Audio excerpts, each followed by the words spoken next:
Je serrais le jugement de divorce et me tenais sur les marches en béton du palais de justice du comté de New York, regardant Marcus Sterling bondir pratiquement vers le trottoir. Une élégante Porsche 911 rouge tournait au ralenti. Les vitres teintées descendirent lentement, révélant le visage méticuleusement sculpté d'Amber Thorne. Sa main, aux ongles vernis d'un rouge pompier, salua Marcus comme un champion réclamant un trophée. « Prends soin de toi, Clara. » Marcus lança par-dessus son épaule en se retournant. Son ton était aussi désinvolte que s'il parlait de la météo de l'après-midi. Il portait un costume sur mesure. Ses cheveux étaient plaqués en arrière sans une seule mèche rebelle. Il avait l'air 100 fois plus vibrant que moi. L'épouse rejetée. J'ouvris la bouche, mais ma gorge était si sèche que je ne pus émettre un son. 3 ans de mariage s'étaient résumés à une seule ligne de renvoi poli. Marcus n'attendit même pas ma réponse. Il se dirigea vers la voiture à grandes enjambées confiantes. Avant même qu'il ne puisse monter du côté passager, Amber se pencha à moitié hors du cadre, enroulant ses bras fermement autour de son cou. Ils s'embrassèrent passionnément en plein jour. Marcus glissa même sa main profondément sous le col de son chemisier en soie. Mon estomac se retourna violemment, et je faillis vomir sur le trottoir. Finalement débarrassé de toi, espèce de poids mort. Marcus se retourna soudainement et me cria dessus, éclatant d'un rire bruyant avant de se glisser dans la voiture. La Porsche rugit et s'éloigna à toute vitesse, projetant un nuage de gaz d'échappement en plein visage. Je restai figé sur le trottoir, sentant mes genoux se transformer en gelée. Chaque souvenir des 3 dernières années défila dans mon esprit comme un montage dans un vieux film. J'avais quitté un poste de direction au sein du Vance Group juste pour soutenir sa start-up. J'avais enduré chaque exigence cruelle et chaque insulte acerbe de sa mère, Dolores Sterling. J'étais resté éveillé jusqu'à l'aube pour organiser les bilans financiers désordonnés de son entreprise. J'avais même choisi de lui pardonner la toute première fois qu'il m'avait trompé. En y repensant maintenant, j'avais été la plus grande des idiotes. Assez idiote pour croire qu'un homme chérirait vos sacrifices. Assez idiote pour penser que le soi-disant amour pouvait surmonter la cupidité humaine fondamentale. Quand je déverrouillai la porte de l'appartement calme et vide que nous appelions autrefois notre foyer, chaque centimètre carré de l'endroit semblait se moquer de ma naïveté. Notre photo de mariage était toujours accrochée au mur du salon. Sur la photo, je rayonnais d'un bonheur sincère tandis qu'il me regardait avec une dévotion infinie. Qui aurait pu deviner que lors de notre véritable nuit de noces, il ne rentrerait pas du tout à la maison à cause d'une réunion d'anciens élèves du lycée, me laissant stupidement croire à sa pathétique excuse d'une batterie de téléphone morte. Je commençai à emballer mécaniquement mes affaires personnelles. Mes doigts effleurèrent une petite boîte en velours sur la table de chevet. En l'ouvrant, je vis une paire de boucles d'oreilles en perles des mers du Sud, un cadeau de ma mère pour mon 20e anniversaire. Après le mariage, Dolores avait reniflé que les perles faisaient trop vieilles et matriarcales pour une jeune épouse, alors je ne les avais jamais reportées. Mon téléphone vibra soudain dans ma main. L'écran affichait le nom de Chloé Miller. C'était une assistante dans l'entreprise de Marcus, Sterling Dynamics, et la seule personne là-bas qui m'avait montré une véritable gentillesse au cours des 3 dernières années. Clara, la voix de Chloé était basse, comme si elle se cachait dans un placard. Monsieur Sterling a amené cette femme, Amber, directement au bureau. Il se pavane dans chaque département. Il vient d'annoncer à tout le monde qu'Amber sera la nouvelle reine de la ruche du bureau et nous a tous dit de nous y habituer rapidement. Je laissai échapper un rire amer. Chloé, rien de tout cela n'a plus rien à voir avec moi. Mais Chloé hésita, se penchant plus près du combiné. Marie de la comptabilité a remarqué quelque chose de vraiment bizarre. Il y a eu plusieurs virements bancaires massifs sur les livres récemment, et personne ne sait où l'argent est allé. De plus, la semaine dernière, Monsieur Sterling a discrètement modifié la structure de propriété juridique de l'entreprise. Mes sourcils se froncèrent. L'accord de divorce stipulait explicitement que je renonçais à tous mes droits et à ma participation dans Sterling Dynamics en échange de la prise en charge totale par Marcus de notre hypothèque commune. Maintenant, il semblait qu'il y avait bien plus dans cette histoire qu'il ne l'avait laissé entendre. Je vois. Merci, Chloé. Mais pour ce qui est de ces questions, ma phrase fut interrompue par un appel entrant. Le mot papa sur l'écran fit battre mon cœur. Mon père prenait rarement l'initiative de m'appeler, surtout après que j'ai insisté pour épouser Marcus. Notre communication était pratiquement inexistante depuis. Clara, rentre à la maison immédiatement. La voix de mon père, inhabituellement sévère et froide, retentit. Il y a quelque chose de vital dont nous devons discuter en personne. Après avoir raccroché, je regardais mon reflet dans le miroir de la coiffeuse. Mon visage était pâle, mes cheveux manquaient d'éclat, et des ridules s'étaient insidieusement glissées au coin de mes yeux. Au cours des 3 dernières années, en quoi m'étais-je transformé? J'étais autrefois une cadre d'entreprise vive et confiante. Je retirai l'alliance de mon annulaire et la posai sur le plateau de verre où elle fit un bruit métallique sec. À cette seconde précise, je sentis une partie de moi, longtemps en sommeil, commencer à s'éveiller. Le domaine des vents était situé dans l'enclave la plus exclusive de Greenwich, dans le Connecticut. Alors que le portail en fer forgé de 3 mètres de haut s'ouvrait, mes doigts se crispèrent inconsciemment sur l'ourlet de mon manteau. Depuis que j'avais insisté pour épouser Marcus il y a 3 ans, je n'avais pas mis les pieds dans cet endroit. Mademoiselle Clara, le majordome, Bernard, se tenait près de l'entrée. Une émotion indéchiffrable vacilla dans ses yeux. Votre père et votre mère vous attendent dans le bureau. Au moment où j'entrai, l'odeur familière de bois de santal et de vieux cuir m'enveloppa, provoquant une soudaine piqûre dans mes yeux. Ce parfum portait tant de mes souvenirs d'enfance. Pourtant, j'étais là, me sentant aussi nerveuse qu'une enfant qui avait commis une terrible erreur. La porte du bureau était laissée légèrement entr'ouverte. Je frappai doucement. Entrez. La voix de mon père semblait encore plus lourde qu'au téléphone. Au moment où je poussai la porte, je me figeai. Mes parents n'étaient pas les seuls dans la pièce. Un homme d'âge mûr dans un costume élégant était assis au bureau. D'épais classeurs juridiques étaient étalés devant lui. Ce qui me choqua encore plus, c'était le grand écran de projection sur le mur. Il affichait des photographies nettes et en haute résolution de Marcus et Amber prises cet après-midi même à son bureau. Il se tenait juste devant les baies vitrées de la suite exécutive, enlacé dans une étreinte passionnée. Clara, ma mère, se précipita et m'enlaça. L'odeur familière de son parfum de luxe fit monter la chaleur à mes yeux. Tu es enfin à la maison. Mon père me fit signe de m'asseoir, son regard aussi vif et perçant que celui d'un aigle. Je suppose que tu as déjà vu la performance stellaire de ton ex-mari dans les 60 minutes suivant la signature de vos papiers de divorce. Mes doigts tracèrent nerveusement la coudoir en velours du fauteuil. Vous l'avez fait surveiller. Ce n'était pas de la surveillance. C'était une enquête, dit mon père en faisant un signe de tête à l'avocat. Monsieur Montgomery, veuillez expliquer la situation à ma fille. Julian Montgomery remonta ses lunettes à monture dorée sur son nez. Mademoiselle Vance, au cours des 18 derniers mois, votre père nous a engagés pour mener un audit complet et une vérification des antécédents sur monsieur Marcus Sterling, son entreprise et sa vie personnelle. Il ouvrit un dossier relié en cuir. Premièrement, vous devez savoir que 70% du capital d'exploitation de Sterling Dynamics au cours des 2 dernières années provenait en réalité du Vance Group, acheminé par des injections de capitaux offshore secrètes. Quoi? Je bondis de mon siège, mes genoux heurtant la table basse. C'est impossible. Marcus a toujours prétendu qu'il avait bâti l'entreprise de A à Z de ses propres mains. Bâti de A à Z. Mon père laissa échapper un rire froid et sec avec une petite entreprise acceptant des contrats de clients de 3e ordre. Clara, tu as grandi dans les hautes sphères du monde des affaires. As-tu honnêtement cru à son petit conte de fées? Je restai complètement sans voix et humilié. C'était vrai. Peu après notre mariage, j'avais remarqué d'innombrables signaux d'alarme dans la façon dont Sterling Dynamics était géré. Mais chaque fois que je proposais des conseils stratégiques, il me repoussait en disant que je ne comprenais pas comment fonctionnaient les vraies startups. Finalement, j'arrêtai de donner mon avis et je ne l'aidais plus qu'à équilibrer les comptes ou à recevoir des clients quand il me suppliait de l'aider. Julian continua calmement. Selon nos découvertes, la relation de Marcus Sterling avec Amber Thorne a commencé il y a 2 ans, à peu près au moment de votre premier anniversaire de mariage. Ma mère serra fort ma main tremblante. Une vague de vertige m'envahit.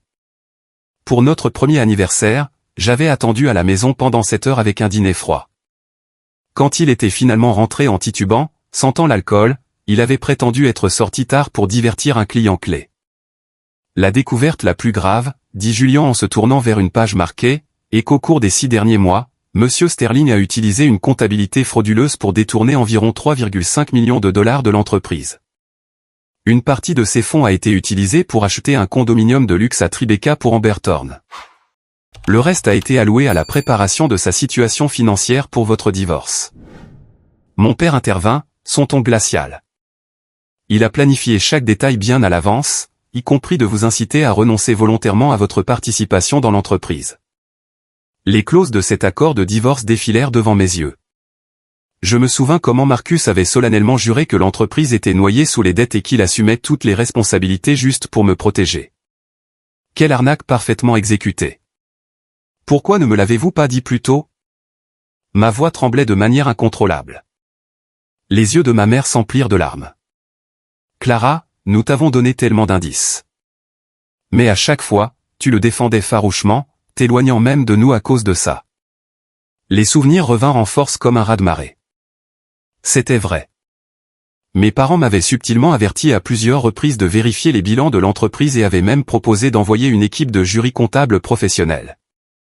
J'avais rejeté chaque offre, prétendant que Marcus se sentirait humilié. J'avais été si désespéré de prouver que mon choix de mari était le bon que je m'étais aveuglé face à des signaux d'alarme évidents. Mon père se dirigea vers la baie vitrée, me tournant le dos. Dès que tu as signé ces papiers de divorce ce matin, j'ai définitivement coupé toute ligne de soutien financier à Sterling Dynamics. Il se retourna, ses yeux d'une intensité féroce. En même temps, le service juridique du Vance Group a finalisé les documents pour déposer une plainte contre Marcus Sterling pour détournement de fonds d'entreprise et fraude financière. Je levai les yeux, choqué. N'est-ce pas un peu trop extrême? Trop extrême? La voix de mon père claqua avec une colère rare. Clara, il a manipulé ton amour, détourné les actifs de la famille, et a paradé publiquement avec sa maîtresse quelques heures après t'avoir rejeté. Vas-tu encore être trop tendre? Mon téléphone vibra soudain dans ma main. C'était un message de Chloé. Je l'ouvris pour trouver une capture d'écran d'une publication sur les réseaux sociaux. Marcus et Amber trinquaient avec des verres de champagne à l'intérieur du bureau de direction que j'avais personnellement décoré. La légende disait « Nouvelle vie, nouveau départ ». Sur la photo, Amber était affalée dans mon fauteuil de direction en cuir, ses pieds posés sur la table basse sur mesure que j'avais choisie moi-même. Les semelles rouges vives de ses talons de créateur ressemblaient à 2 traînées de sang sur le verre. Le plus aveuglant de tout était la main de Marcus posée nonchalamment sur sa taille, une toute nouvelle alliance en platine brillant à son annulaire. À ce moment-là, la dernière once d'hésitation en moi se désintégra. Non, papa. Je levai les yeux. Ma voix était remarquablement stable et calme. Une action en justice est beaucoup trop lente. La pièce devint silencieuse. Tous les 3 tournèrent leurs yeux vers moi. Je sortis mon téléphone et composai un numéro que je n'avais pas appelé depuis 3 longues années. Anna, c'est Clara Vance. Oui, Clara Vance du Vance Group. Organisez une grande conférence de presse pour demain matin à 10h. Le titre? Clara Vance, vice-présidente du Vance Group, reprend officiellement ses fonctions. Quand je terminai l'appel, je vis mes parents me regarder avec un mélange de surprise et de profond soulagement. Julian Montgomery offrit un sourire élégant et professionnel. Mademoiselle Vance, je crois que ces dossiers vous seront extrêmement utiles pour votre grand retour. Il fit glisser une clé USB métallique et élégante sur la table. Elle contient toutes les preuves concernant la fraude financière de Marcus, ainsi qu'une chronologie complète de sa liaison avec Amber. Mon père s'approcha et posa une main lourde et rassurante sur mon épaule. Bienvenue à la maison, Clara. Ma mère caressa doucement mes longs cheveux. Ma pauvre fille, tu as enduré tant d'injustices au cours de ces 3 années. Appuyant ma tête contre l'épaule de ma mère, je me souvins soudain d'une soirée pluvieuse il y a 3 ans. À l'époque, je travaillais sous une identité cachée dans une filiale pour acquérir de l'expérience de base. Marcus était chef de projet dans le département voisin. Pendant un mois entier, il me croisait commodément chaque soir pour me raccompagner chez moi. Quand il se tenait trempé sous la pluie devant mon immeuble, tenant un chelat chaud, prétendant qu'il s'inquiétait que j'attrape froid, j'ai vraiment cru avoir trouvé mon âme sœur. Même lorsque mes parents ont vérifié ses antécédents et découvert son histoire familiale compliquée et une longue série d'ex, même lorsqu'ils m'ont averti qu'il était trop ambitieux et calculateur, je les ai obstinément ignorés. À notre mariage, les mots discrets de mon père, « J'espère que tu ne vivras jamais pour regretter cette décision », avaient semblé si inutiles à mes oreilles. Quelle ironie amère cela semblait maintenant. Oh, au fait, ajouta mon père après coup. Après la conférence de presse de demain, tu devrais déménager de cet appartement. La villa de luxe en banlieue où Marcus réside actuellement appartient en fait à la branche immobilière du Vance Group. Je me souviens alors d'avoir voulu épargner le fragile ego de Marcus. À l'époque de notre mariage, la villa lui avait été louée à un tarif nominal sous le nom d'un gestionnaire immobilier anonyme. Quelle absurdité! Je m'étais plié en quatre à chaque occasion pour préserver sa dignité alors qu'il piétinait la mienne sans une seconde de réflexion. Il n'est pas nécessaire de le mettre dehors tout de suite, papa. Je me levai et me dirigeai vers la fenêtre, regardant les roses en fleurs dans le jardin du domaine. Laisse-le y rester quelques jours de plus. Il apprendra bien assez tôt que certaines erreurs coûtent toute une vie de regrets. Avant de partir, Julien me tendit une carte de visite. Mademoiselle Vance, si vous avez besoin d'une assistance juridique, n'hésitez pas à me contacter à tout moment. En aparté, ajouta-t-il avec un sourire significatif. Les principaux clients de Sterling Dynamics recevront anonymement un résumé détaillé de la véritable situation financière de l'entreprise à 9 h demain matin. Après le départ de Julien, ma mère insista pour descendre elle-même à la cuisine pour préparer mon plat préféré, le poulet rôti au citron et aux herbes. Mon père me conduisit à mon nouveau bureau, situé juste à côté du sien au dernier étage, offrant la plus belle vue panoramique sur la skyline de Manhattan. Le conseil d'administration a déjà ratifié ta nomination, dit mon père. En tant que vice-présidente chargée du développement des marchés et des nouvelles entreprises, tu pourras pleinement utiliser le diplôme que tu as obtenu à l'étranger. Je passai mes doigts sur la surface lisse en acajou du bureau, me souvenant soudain de la minuscule et exiguë salle de comptabilité de Sterling Dynamics, où j'avais passé d'innombrables nuits tardives à redresser ces reçus chaotiques. Papa, j'ai une condition. Je me tournai pour lui faire face. Concernant Marcus Sterling, je veux m'occuper de lui personnellement. Mon père haussa un sourcil. Tant que cela reste strictement légal, absolument. Bien sûr, ce sera légal, souris-je calmement. Je veux simplement qu'il découvre ce qu'est le véritable pouvoir d'entreprise. Après le dîner, je retournai dans ma chambre d'enfant. Tout avait été conservé exactement comme je l'avais laissé, comme si les 3 dernières années de mariage n'avaient été qu'un mauvais rêve. Mon téléphone s'alluma avec un nouveau message de Chloé. Clara, Monsieur Sterling vient d'annoncer une réunion générale pour demain matin. On dit qu'il prépare une annonce fracassante. Les gens de la comptabilité disent qu'il prévoit même de changer le nom de l'entreprise. Je répondis par SMS, rédige ma lettre de démission officielle et envoie-la-moi par email à la 1 heure demain matin. Fais aussi des copies sécurisées de tous les documents financiers que tu pourras trouver. Posant le téléphone, j'ouvris le dressing et sortis un costume Giorgio Armani bleu marine sur mesure du fond. Quand j'avais quitté le Vance Group il y a 3 ans, j'avais emporté presque tous mes vêtements décontractés, ne laissant derrière moi que cette armure qui symbolisait ma véritable identité professionnelle. Demain, Clara Vance revenait officiellement. Quant à la grande annonce de Marcus, elle était sur le point de devenir la plus grosse blague de la ville. À 6 h du matin, je me tenais devant le miroir en pied de ma suite, évaluant mon reflet. Le costume Armani bleu foncé accentuait parfaitement ma posture de dirigeante, longtemps en sommeil. Mes cheveux étaient ramenés en un chignon strict et élégant, et mes lèvres étaient peintes d'un rouge classique et audacieux. J'avais l'air d'une personne complètement différente de la Madame Sterling simplement vêtue et sans maquillage des 3 dernières années. Mon téléphone vibra. C'était Chloé. Clara. La lettre de démission a été envoyée à ton email comme demandé. Monsieur Sterling n'est pas encore arrivé au bureau, mais Marie de la comptabilité dit que la banque vient d'appeler pour s'enquérir d'un remboursement urgent de prêt commercial de 750 000 $. Cela semble extrêmement urgent. Un léger sourire effleura mes lèvres. Ce prêt avait été contracté par Sterling Dynamics le mois dernier, garanti par une société appelée Blue Ocean Capital.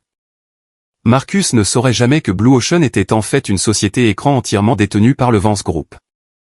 Clara, la voiture est prête, appela mon père de l'autre côté de la porte. Le conseil d'administration veut te rencontrer brièvement avant la conférence de presse. Au siège du Vance Group à Midtown Manhattan, le gratte-ciel de verre s'élevait jusqu'aux nuages. Alors que la Mercedes-Benz noire entrait dans le garage exécutif souterrain, mon cœur battit un peu plus vite. Il y a 3 ans, j'avais quitté ce bâtiment comme une jeune fille naïve aveuglée par l'amour. Aujourd'hui, je revenais couverte de cicatrices, mais avec une clarté d'esprit absolue. L'ascenseur privé montait directement à la salle du conseil du 38e étage. Au moment où les doubles portes s'ouvrirent, une douzaine de membres du conseil se levèrent à l'unisson, applaudissant chaleureusement. « Bon retour, vice-présidente Vance », dit le directeur Henderson avec un sourire chaleureux. La réunion fut brève et exceptionnellement efficace. Je présentai mon analyse de marché et mes stratégies d'expansion pour les secteurs technologiques émergents, voyant une admiration sincère se dessiner dans les yeux des directeurs. Alors qu'une secrétaire servait l'expresso d'avant-conférence, le directeur Henderson serra affectueusement ma main. « Ton père avait raison. Ces années que tu as passées à travailler en partant de la base ont vraiment porté leurs fruits. » Je faillis éclater de rire. Si ces titans de l'industrie savaient que mon expérience de la base consistait à rédiger les factures de Marcus à la main et à corriger des notes de frais qui ne tombaient jamais justes, je me demandais comment ils réagiraient. 5 minutes avant la conférence de presse, Anna, la directrice des relations publiques, passa la tête dans la pièce. Le corps de presse est au complet. La participation est 3 fois plus élevée que ce que nous avions prévu. Mon père me tapota doucement l'épaule. Il semble que tout le monde soit très curieux de connaître l'héritière qui revenait après 3 ans de silence. Prenant une profonde inspiration, je suivis Anna dans le couloir vers la salle de presse. Au moment où je montais sur la scène, les flashs des appareils photo crépitèrent comme un orage soudain, tout en gardant un sourire posé et élégant. Mon regard balaya la mer de journalistes. Soudain, je repérai un visage familier au dernier rang. C'était David Brooks, un journaliste chevronné d'un magazine financier de premier plan. Il avait interviewé Marcus à plusieurs reprises dans le passé, le présentant toujours comme un brillant génie de start-up autodidacte. « Bonjour, membre de la presse. » Ma voix résonna claire et stable à travers le microphone. « J'ai 2 annonces majeures à faire aujourd'hui. Premièrement, je reviens officiellement au Vance Group en tant que vice-présidente chargée du développement stratégique et des entreprises émergentes. » Un chœur de clics d'obturateurs résonna dans la salle. Deuxièmement, continuez-je. Le Vance Group lancera un fonds de capital risque de 100 millions de dollars dédié au soutien de start-up technologiques prometteuses avec un réel potentiel. Mademoiselle Vance, David Brooks leva soudain la main, criant par-dessus la foule. Vous vous êtes éloigné du monde de l'entreprise il y a 3 ans. Pourquoi choisir de revenir maintenant? Les rumeurs suggèrent que votre mariage s'est récemment effondré. Votre retour a-t-il quelque chose à voir avec cela? La salle devint instantanément silencieuse. Anna s'avança pour intervenir, mais je levai la main pour l'arrêter. J'apprécie la franchise de Monsieur Brooks. Je souris sereinement. Oui, j'ai officiellement finalisé mon divorce hier, mettant fin à un mariage de 3 ans.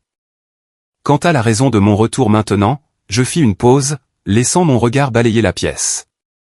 Parce que j'ai finalement réalisé que si le monde des affaires peut être impitoyable, ses règles sont au moins transparentes et claires. Dans le domaine personnel, cependant, certaines personnes manquent de la décence la plus élémentaire pour suivre la moindre règle. Un murmure audible parcourut l'audience. À ce propos, ajoutai-je doucement. Monsieur Brooks a beaucoup écrit sur l'entreprise de mon ex-mari dans le passé et la connaît bien. Si cela vous intéresse, vous pourriez vouloir consulter le site officiel du Vance Group demain matin. Nous publierons la première liste noire de notre nouveau fonds de capital risque. Le visage de David Brooks devint pâle. La politique de la liste noire avait été suggérée par mon père la nuit dernière, conçue pour signaler publiquement les entreprises se livrant à la fraude financière ou à de mauvaises pratiques de crédit. Sterling Dynamics devait occuper la toute première place de cette liste. Dès que la conférence de presse fut terminée et que je retournai dans ma suite exécutive, Chloé appela ma ligne privée. « Clara, quelque chose d'énorme s'est produit. » Sa voix tremblait d'excitation. Monsieur Sterling regardait la retransmission en direct de votre conférence de presse dans la salle de conférence principale. Il a fracassé l'écran d'affichage sur le mur. Puis des représentants de la banque ont appelé de nulle part, déclarant qu'ils retiraient les lignes de crédit de l'entreprise immédiatement. Tout le bureau est dans un chaos absolu. Je jetai un coup d'œil par la fenêtre au soleil éclatant de Manhattan. A-t-il lu ma lettre de démission? Il l'a vue, mais avant même qu'il puisse la digérer, les responsables de la banque l'ont entraîné dans une pièce privée. Clara Chloé baissa la voix de façon spectaculaire. Monsieur Sterling hurlait dans le couloir tout à l'heure, disant que vous deviez être derrière tout ça et que vous vous vengez de lui. Dites-lui, répondis-je sans hâte, qu'une vice-présidente du Vance Group n'a pas de temps à perdre en vengeance personnelle contre un petit chef d'entreprise. Ce n'est que le résultat d'une évaluation standard des risques d'entreprise. En raccrochant, j'ouvris mon ordinateur portable. Ma boîte de réception contenait des dizaines de mails non lus. Tout en haut se trouvait un message de Julian Montgomery contenant un dossier de preuves préliminaires concernant la fraude comptable de Sterling Dynamics. La pièce jointe faisait plus de 2 gigaoctets. Avant que je puisse l'ouvrir, ma mère appela. Clara, le Lawson Group organise son gala de charité annuel ce soir. Ton père veut que tu représentes le Vance Group. C'est une occasion idéale pour rétablir ton réseau social. J'hésitais légèrement. N'est-ce pas un peu trop tôt ? Le plus tôt sera le mieux. La voix de ma mère portait un ton de conviction absolue. Que tout le monde voit qu'une Vance ne s'effondre pas juste à cause d'un mariage raté. À 19h, je m'étais changé en une robe de soirée en soie champagne sur mesure. Debout à l'entrée de la grande salle de bal au sommet de la Lawson Tower, le maître de cérémonie annonça d'une voix forte, la vice-présidente du Vance Group, mademoiselle Clara Vance. Des centaines d'yeux à l'intérieur de la somptueuse salle se fixèrent simultanément sur moi. Gardant le menton haut, je glissai sur le sol, échangeant d'élégantes plaisanteries avec des dirigeants d'entreprise et des personnalités mondaines. Combien de ces personnes avaient assisté à mon mariage il y a 3 ans ? Combien s'étaient secrètement moqués de moi quand j'avais épousé un parfait inconnu comme Marcus Sterling ? Maintenant, le choc et les sourires polis plaqués sur leur visage étaient les réponses ultimes. Vice-présidente Vance, Monsieur Lewis, président de Lewis Holdings, me salua chaleureusement. Un honneur absolu. J'ai entendu que vous aviez annoncé votre retour ce matin même. Un véritable coup de force pour la communauté des affaires. Alors que je me préparais à répondre, une agitation près de l'entrée attira mon attention. Mon sang se glaça une fraction de seconde. Marcus Sterling, portant un smoking qui avait manifestement été assemblé à la dernière minute, entra avec Amber Thorne à son bras. Amber portait une robe rouge flashy et plongeante qui laissait peu de place à l'imagination, attirant de nombreux regards réprobateurs de la foule. Ils me repérèrent presque immédiatement. Marcus avait l'air d'avoir reçu un coup en plein visage. Amber fixa directement ma robe et mes bijoux, ses yeux brillant d'une jalousie intense. « N'est-ce pas Monsieur Sterling de Sterling Dynamics ?» demanda Monsieur Lewis à voix basse. J'ai entendu dire que son entreprise a eu des ennuis catastrophiques aujourd'hui. Plusieurs banques ont exigé le remboursement immédiat des prêts. Est-ce vrai ? Est-ce vrai ? Je pris une délicate gorgée de champagne. Je ne sais pas grand-chose de ces affaires. Après tout, nous sommes officiellement divorcés. Marcus sembla rassembler son courage et commença à marcher vers moi. Amber s'accrochait fermement à son bras, ses ongles manucurés s'enfonçant si profondément dans sa manche que cela semblait douloureux. Clara vice-présidente Vance Marcus parvint à forcer le titre. De fines perles de sueur perlaient sur son front. Quelle coïncidence. Monsieur Sterling, j'offris un sourire posé. Le Vance Group est toujours sur la liste des invités pour des galas de ce calibre. Quant à vous, je jetai un regard appuyé à Amber. Passer de l'ancienne femme à la nouvelle flamme de manière assez transparente, n'est-ce pas ? Amber intervint soudain. Mademoiselle Vance, les mots que vous avez prononcés à la conférence de presse aujourd'hui étaient certainement chargés, mais les affaires sont un champ de bataille, et le vainqueur final n'a pas encore été décidé. J'évaluai son visage lourdement maquillé. Mademoiselle Thorne semble assez bien connaître les affaires. Puis-je vous demander pour quelle entreprise vous travaillez actuellement ? Son expression se raidit. Je suis consultante indépendante. Ah, cela correspond remarquablement bien à votre style. Je me retournai vers Marcus. Au fait, Marcus, merci de m'avoir tenu à l'écart du monde des affaires toutes ces années. Vos leçons constantes sur mon manque de sens commercial m'ont donné beaucoup de temps libre pour étudier d'autres sujets, comme comment repérer la fraude d'entreprise.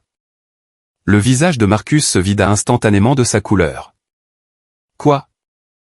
Qu'est-ce que tu sais ? Bien plus que tu ne le penses, murmurai-je en m'approchant.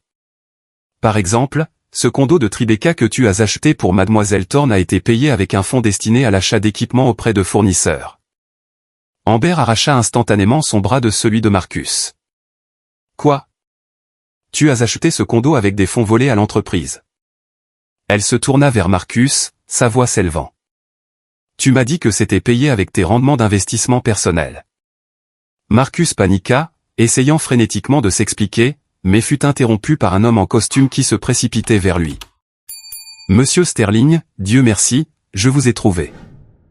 Monsieur Vance de la banque a dit que si vous ne signez pas une garantie personnelle ce soir, ils déposeront une ordonnance du tribunal pour geler tous les actifs de l'entreprise demain matin. Des veines se gonflèrent sur le front de Marcus. Je n'ai pas le temps pour ça maintenant. Mais Monsieur Vance a dit, c'est votre tout dernier avertissement. Fous le camp d'ici. Marcus rugit soudain, faisant se retourner plusieurs invités à proximité avec surprise. L'employé recula, profondément embarrassé. L'expression d'Amber était passée du choc à la suspicion totale. Qu'est-ce qui se passe avec ton entreprise? J'intervins doucement. Il semble que vous ayez des affaires familiales urgentes à régler. Veuillez m'excuser. Alors que je me retournais et m'éloignais, j'entendis la voix aiguë d'Amber derrière moi. Tu avais juré que c'était juste un problème de trésorerie mineur. Pourquoi les banques menacent-elles de saisir les actifs? Après la fin du gala, mon père m'attendait dans son bureau à la maison. J'ai vu ton ex-mari. Il a aussi amené sa maîtresse. J'enlevai mes talons de créateur et me frottais les chevilles endolories. On dirait que sa crise d'entreprise est bien pire qu'il ne l'avait prévu. Mon père posa ses documents. Ce n'est que le début. Demain, le Vance Group déposera officiellement un rapport auprès du procureur de la République concernant la fraude par virement et le détournement de fonds de Sterling Dynamics. En même temps, notre équipe juridique demandera au tribunal de geler les actifs personnels de Marcus, y compris la villa de luxe où il vit. Je retins mon souffle un instant. N'est-ce pas un peu impitoyable? Les yeux de mon père se fixèrent sur les miens. Clara, les affaires sont une guerre. Quand il a abusé de ta confiance et détourné des actifs, il n'a pas hésité une seconde. Je restai silencieuse un moment. Je m'inquiète juste de l'impact que la couverture médiatique pourrait avoir sur la réputation du Vance Group. Sois tranquille, dit mon père avec confiance. Les médias n'aiment rien de plus qu'une histoire d'un arriviste ingrat trompant une héritière. De plus, il me tendit un dossier. Jette un œil à ça. À l'intérieur se trouvaient des photographies prises par un détective privé. Elle montrait Amber embrassant un homme d'âge mûr devant un hôtel de luxe. L'horodatage indiquait mercredi dernier, le jour exact où Marcus prétendait être en voyage d'affaires hors de l'État. C'est Richard Lawson, PDG de Lawson Capital, notre concurrent de longue date. Mon père eut un rire sombre. Il semble que Mademoiselle Thorne ait plus d'un client. Je fermai le dossier, ressentant une vague d'épuisement écrasante. Ce mariage avait été une farce depuis le tout début, et j'avais bêtement joué l'épouse dévouée pendant 3 longues années. Alors que je m'apprêtais à me rendre dans ma chambre pour me reposer, Bernard frappa à la porte pour signaler un appel entrant sur la ligne de la maison. C'était Chloé. Clara, quelque chose de terrible s'est produit. Sa voix était proche des larmes. Monsieur Sterling vient de piquer une crise au bureau et a complètement saccagé sa suite exécutive. Il dit qu'il va tenir une conférence de presse demain pour dénoncer le Vance Group pour harcèlement de petites entreprises. Je laissai échapper un rire froid. Laisse-le la tenir. Oh, et n'oublie pas de prendre des photos de tous les biens de bureau endommagés et de me les envoyer. Tout cela servira de preuve supplémentaire de sa destruction des actifs de l'entreprise. Après avoir raccroché, je me tins près de la fenêtre, regardant les lumières scintillantes de la ville. Il y a 3 ans, j'avais défié les souhaits de mes parents dans cette même maison, insistant pour me marier par amour. Maintenant, je voyais enfin ce que ce soi-disant amour valait réellement. Mon téléphone vibra avec un appel d'un numéro inconnu. Quand je répondis, une voix trop familière retentit. Clara, ma chérie, c'est maman. C'était Dolores Sterling, la mère de Marcus. Son ton mielleux et forcé me retourna l'estomac. J'ai entendu dire que toi et Marcus aviez eu un petit malentendu. Les jeunes sont si impulsifs. Je veux t'inviter à dîner pour que nous puissions raisonner Madame Sterling. Je l'interrompis froidement. Premièrement, vous n'êtes pas ma mère. Deuxièmement, votre fils et moi sommes officiellement divorcés. Enfin, si vous vous souciez vraiment de lui, vous feriez mieux de l'aider à trouver comment expliquer 3,5 millions de dollars de fonds manquants aux auditeurs fédéraux. La ligne devint silencieuse pendant quelques secondes avant que la voix de Dolores ne devienne soudainement stridente et vicieuse. Clara Vance, n'ose pas te prendre pour quelqu'un d'important juste parce que ta famille a un peu d'argent. Mon fils peut facilement trouver une femme 10 fois plus jeune et plus jolie que toi.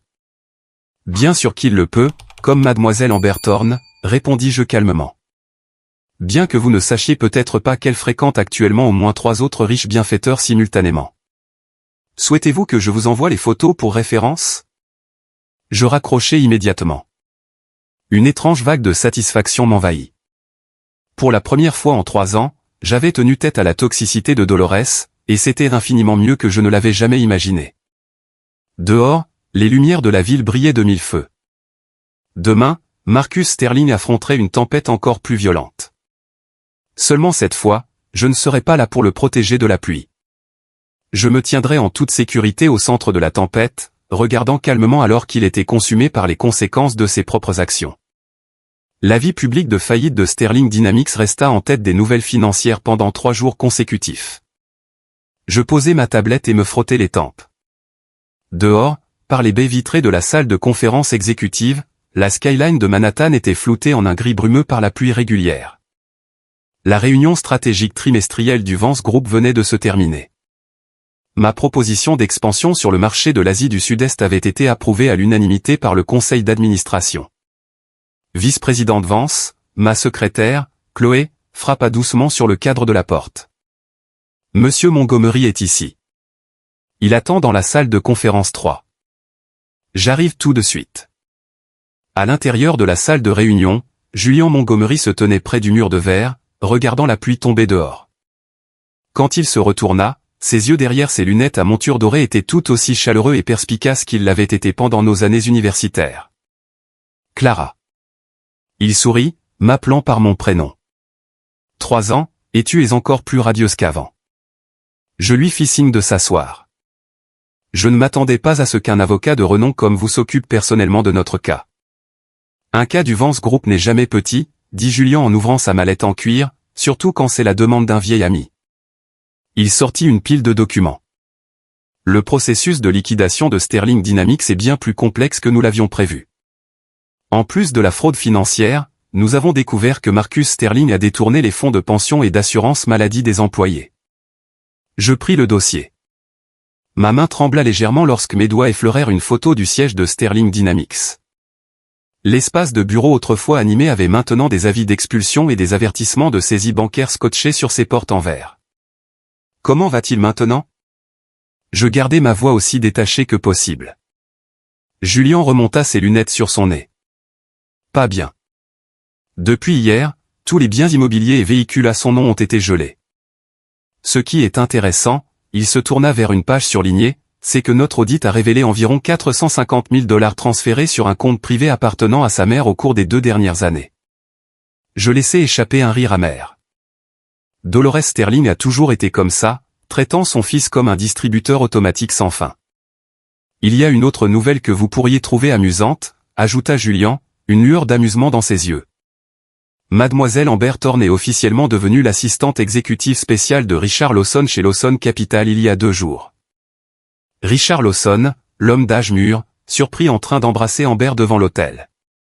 J'avais presque envie d'applaudir l'absurdité pure de ce drame. La maîtresse de Marcus était passée sans transition à devenir la maîtresse de son plus grand rival commercial. C'était plus satisfaisant que n'importe quelle vengeance directe que j'aurais pu planifier. Oh, au fait, Julien me tendit une petite clé USB. Il y a un enregistrement audio là-dedans. J'ai pensé que vous voudriez peut-être l'entendre. Je branchai mes écouteurs et appuyai sur play. La voix aiguë et moqueuse d'Amber remplit immédiatement mes oreilles. Marcus Sterling, s'il vous plaît. Si je n'avais pas entendu que sa femme venait d'une famille riche, qui se serait donné la peine de s'occuper de lui? Maintenant, regardez-le, en faillite et couvert de dettes. Monsieur Lawson est infiniment plus généreux. Chaque sac qu'il m'achète est un Hermès en édition limitée. Le tintement des verres et le rire obscène d'un homme résonnèrent en arrière-plan. Je retirai les écouteurs, une vague de révulsion m'envahissant. Même si je savais déjà quel genre de personne était Amber, l'entendre se moquer ouvertement de l'homme avec qui elle partageait un lit me retournait encore l'estomac. Où avez-vous obtenu cet enregistrement? Julien sourit faiblement.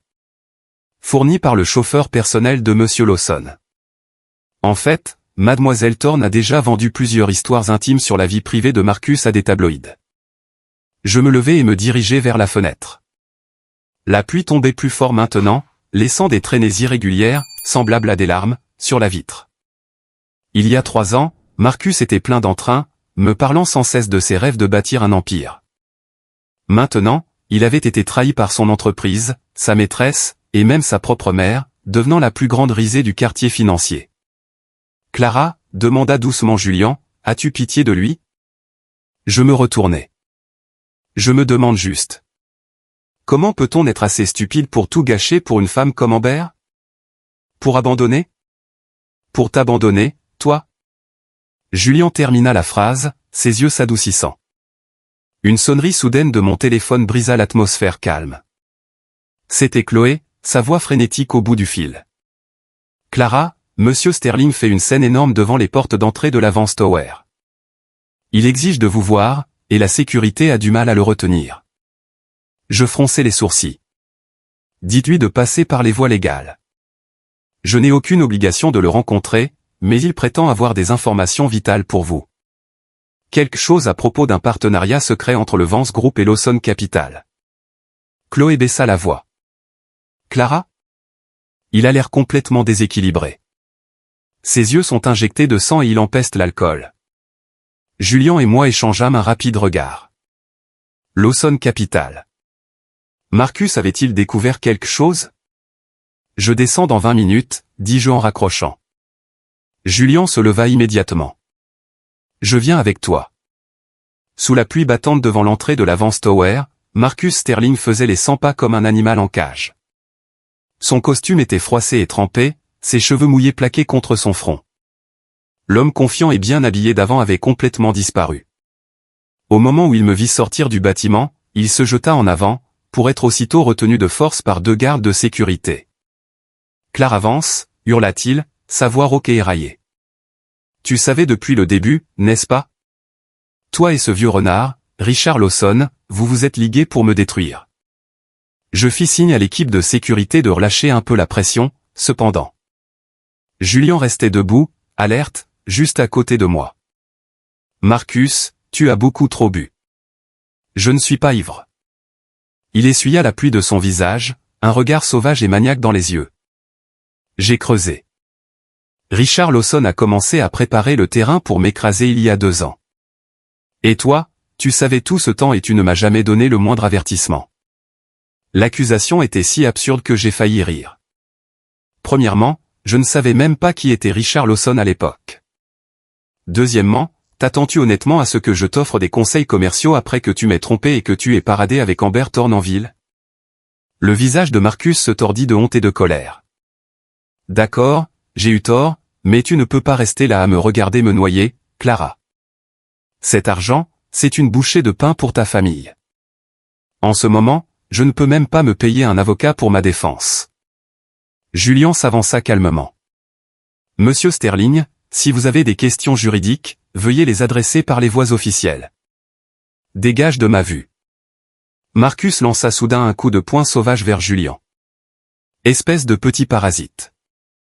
Tu profites de mon malheur. Julien esquiva sans effort. Le garde de sécurité projeta Marcus instantanément sur le pavé mouillé. Son costume coûteux fut maculé de boue et d'eau de pluie. Pourtant, il continua à rugir depuis le sol.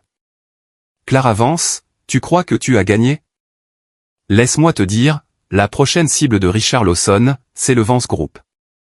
Toi et ton père arrogant, vous allez tout perdre. » Je me tournai vers le chef de la sécurité.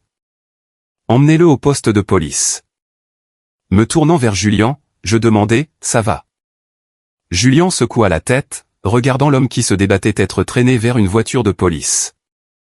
Ce qu'il a dit sur Lawson n'est peut-être pas un délire complet. De retour dans la berline exécutive, j'appelai mon père et lui fis un bref résumé de ce qui s'était passé. Richard Lawson. Mon père resta silencieux un moment. Il est vrai que ses récents mouvements sur le marché de l'Asie du Sud-Est ont été inhabituellement agressifs, presque comme s'il avait une connaissance avancée de notre plan stratégique. Clara, sois extrêmement prudente. Je vais demander à notre équipe de renseignement de se pencher immédiatement sur la question. Après avoir terminé l'appel, Julian avait l'air pensif. Clara, si Lawson cible vraiment le Vance Group, sa décision d'utiliser Amber Thorne pour se rapprocher de Marcus a peut-être servi à un objectif d'entreprise plus profond. Une prise de conscience soudaine me frappa. Attends, les principaux brevets technologiques de Sterling Dynamics n'ont-ils pas été remis à un créancier majeur par le tribunal de la faillite la semaine dernière? Julian hocha la tête. Exactement. Et ce créancier est une société écran dont le bénéficiaire ultime mène tout droit à Lawson Capital. Je suivis son raisonnement, sentant un frisson soudain me parcourir l'échine. Donc, Lawson a prévu d'écraser Marcus depuis le début juste pour acquérir ses brevets technologiques de base à bas prix. La forte pluie martelait les vitres de la voiture. Si c'était vrai, alors Marcus et moi n'étions rien de plus que des pions sur l'échiquier de Richard Lawson. Tôt le lendemain matin, au moment où j'entrais dans mon bureau, ma secrétaire se précipita avec un iPad. « Vice-présidente Vance, avez-vous vu les gros titres du matin ?» L'écran affichait une nouvelle explosive. Le PDG en faillite Marcus Sterling arrêté après une violente altercation au siège de Lawson Capital. La photo d'illustration montrait Marcus être poussé dans une voiture de police, les yeux injectés de sang et la lèvre en sang. L'article détaillait comment un Marcus ivre s'était frayé un chemin jusqu'à la suite exécutive de Lawson, tentant d'agresser Richard Lawson, pour y surprendre Amber Thorne en état de déshabiller.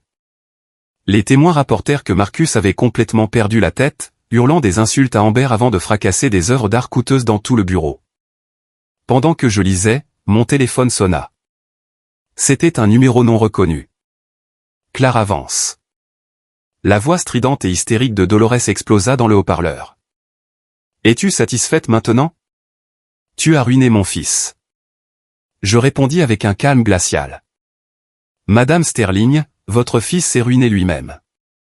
Au passage, prévoyez-vous d'utiliser les 450 000 $ que vous avez détournés de son entreprise pour payer sa caution? » La ligne devint complètement silencieuse, suivie d'une respiration lourde et saccadée. « Comment sais-tu ça? » J'en sais bien plus que ça, continuai-je doucement. Par exemple, je sais que vous étiez au courant de l'existence d'Amber Thorne depuis le début et que vous avez activement encouragé Marcus à la voir simplement parce que vous pensiez qu'elle avait l'air d'une meilleure candidate pour vous donner un petit-fils. Vous nous espionnez. La voix de Dolores atteignit un ton assourdissant. Je n'ai pas besoin d'espionner. Je ris doucement. Votre fils déballe tout quand il est ivre, surtout quand il se plaint de sa mère autoritaire et contrôlante. Le son de porcelaine brisée parvint à travers le combiné, suivi des cris hystériques de Dolores. Clara Vance, ne pense pas que tu es intouchable juste parce que tu as de l'argent. Mon fils peut Madame Sterling, gardez votre salive. Je la coupais facilement. Ce sur quoi vous devriez vous concentrer maintenant, c'est de trouver un moyen de sortir votre précieux fils d'une cellule de détention. Je raccrochai et laissai échapper un long soupir.